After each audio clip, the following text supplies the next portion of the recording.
जुबां बोली आँख से कि तुम देखा करो कम, देखते हो तुम और ललचाते हैं हम। पेट बोला जुबां से कि तुम ललचाया करो कम, ललचाती हो तुम और तड़फते हैं हम। ये ह्यूमन बॉडी भगवान का हमें एक बहुत प्यारा दिया हुआ गिफ्ट है।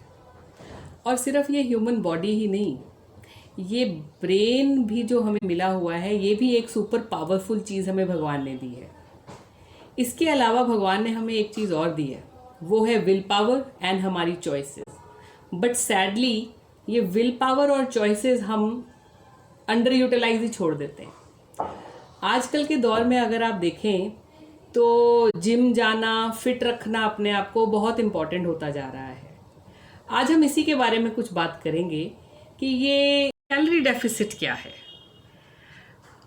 किसी भी जिम जाओ या कोई भी डाइट प्लान लो, उसमें एक बात कही जाती है, कैलोरी डेफिसिट।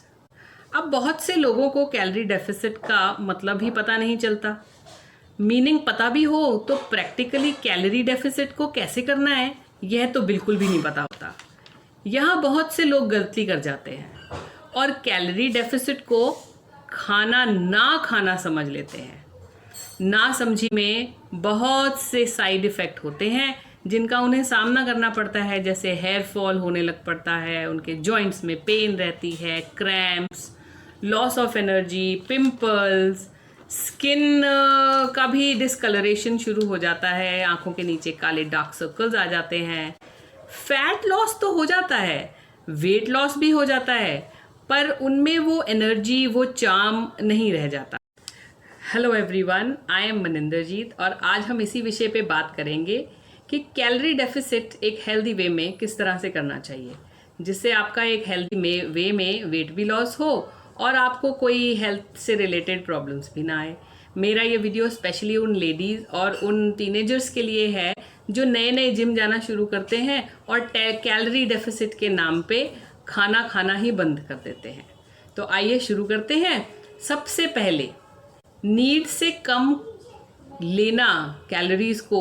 जैसे अगर मैं आपको एक एग्जांपल दूं, अगर मेरी डेली की नीड 2000 कैलोरीज है बॉडी की, तो मुझे उसमें से 400-500 कैलोरी कम लेनी है अपनी डिज़ायर्ड नीड से। इससे बॉडी की डिज़ायर्ड नीड भी मेंटेन रहेगी और आपको 400-500 का कैलोरी डेफिसिट भी होगा, जो फैट लॉस में आपकी मदद करेगा एक हेल्दी तरीके से। बॉडी इस लॉस को पूरा करने के लिए स्टोर्ड फैट, जो आपकी बॉडी में ऑलरेडी स्टोर्ड है, उसको यूज़ करेगी। पुराने ज़माने में आपको पता होगा, लोग कहते थे कि भूख से एक रोटी कम खाओ। आज पता लगा कि भूख से एक रोटी कम खाने का मतलब है कैलोरी डेफिसिट में जाना, जिससे आपकी बॉडी हमेशा हेल्दी रहेगी।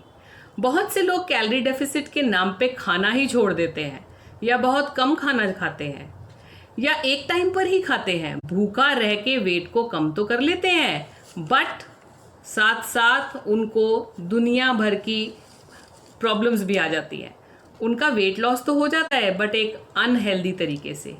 प्लीज़ इस बात को समझें, हमारी बॉडी डिज़ाइन ही ऐसे की गई है कि वो मसल स्टोर नहीं करती। कुछ भी हम खाते हैं तो वो ग्लूकोज में कन्वर्ट होकर एनर्जी में बदल जाता है। तो अगर हम इस एनर्जी को यूज़ नहीं करते हैं, जैसे कुछ खा लिया, थोड़ी देर बाद फिर कुछ खा लिया, फिर कुछ खा लिया, तो हमारी बॉडी के जो फैटी सेल्स हैं उसको जो आपने खाया है उसको स्टोर करके रख लेते हैं फ्यूचर यूज़ के लिए, ताकि उसको आगे यूज़ कर सकें। हमारी बॉडी में फैट एज एनर्जी स्टोर होता है, फैट एज एनर्जी स्टोर होता है, और इसी तरह से प्रोटीन हमारी बॉडी में स्टोर ही नहीं होता। तो बैलेंस डाइट में 3 चीज़ें बहुत इंपॉर्टेंट हैं, एक प्रोटीन, दूसरा कार्बोहाइड्रेट्स, तीसरा फैट। आपने देखना है कि आपके पास क्या नहीं है। जो नहीं है बॉडी को वही देना है, और जो है उसे एक्स्ट्रा ना देकर स्टोर्ड फैट, जो स्टोर्ड है हमारी बॉडी में, उसको इफेक्टिव तरीके से यूज़ करना है। प्रोटीन, अब कहा जाता है प्रोटीन हमारी बॉडी का बिल्डिंग ब्लॉक है। बॉडी का हर सेल प्रोटीन का बना है। कार्बोहाइड्रेट की बात करें तो ये आपको ताकत देता है, एनर्जी देता है ताकि आप अपने ज़रूरत के सारे काम कर सकें, पर प्रोटीन ज़्यादा ज़रूरी है।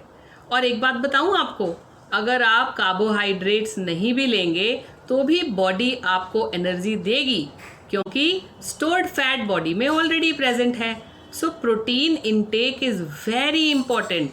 आप जब एक्सरसाइज करते हो, इतना काम करते हो, इतनी ज़्यादा एनर्जी यूटिलाइज होती है, आपके मसल्स काम करते हैं, तो बहुत सारे टिश्यूज़ एंड सेल्स को रिपेयर जल्दी कर लेना बहुत इंपॉर्टेंट हो जाता है। इसीलिए protein intake is very important. अगर आप प्रोटीन नहीं लेंगे तो आपके बाल कमज़ोर हो जाएंगे, आपकी स्किन ढलक जाएगी, आपके चेहरे पे रौनक नहीं रहेगी और आप लिथार्जिक फील करेंगे सारा टाइम। कार्बोहाइड्रेट्स इतना ही लेना है जिससे सर्वाइवल कर सको। गुड सोर्स ऑफ कार्ब्स हैं बॉइल्ड पोटैटोज, ओट्स हो गए, ब्राउन राइस हो गया, ब्रोकली हो गया, सब खाओ। इनफैक्ट सब खाओ, लेकिन एक लिमिटेड मात्रा में खाओ। अगर हम फैट्स की बात करें तो वैसे फैट्स खाओ जिसमें गुड सोर्स ऑफ ऑयल हो, जैसे आप नट्स खा सकते हो और भी बहुत सारी चीज़ें हैं जिनको आप यूटिलाइज कर सकते हो। अदरवाइज फैट अगर आपकी बॉडी में ज़्यादा है तभी तो आप पतले होना चाहते हो, तो कोशिश यही करें कि फैट से रिलेटेड चीज़ें हम कम से कम खाएं। तो कैलोरी डेफिसिट में भी जाकर आप एक हेल्दी बॉडी को इंटरनली और एक्सटर्नली मेंटेन कर सकते हो और बहुत प्यार से रख सकते हो। मैं तो यही कहूँगी जितने भी जिम जाते हैं, जितने भी वर्कआउट करते हैं, उनको एक हेल्दी लाइफस्टाइल और एक फैट लॉस की जर्नी से जब होकर गुजरना पड़ता है, जीवन परिवर्तन के लिए एक प्रेरणा चाहिए अंदर से, जो लॉन्ग लास्टिंग हो और कंटिन्यूअस हो, जो कमे नहीं, मिटे नहीं, थके नहीं। गर्मजोश में ये बात नहीं होती है, एक दिन कर लूँगा, वो टाइम आएगा, ये सब कहने की बातें हैं। थोड़ा थोड़ा चेंज करिए, छोटी छोटी बातों पर ध्यान दिए। पल भर की यात्रा में सक्सेस भी पल भर की ही होती है। ये यात्रा फिटनेस की लाइफ लॉन्ग होनी चाहिए, कंटिन्यूअस होनी चाहिए, मैराथन की तरह, जिसमें दौड़ते रहना ज़रूरी है, तेज दौड़ना ज़रूरी नहीं। इसमें जीतेगा वही जो रुका नहीं। तो आपकी इस जर्नी में मैं आपके साथ हूँ। Thank you.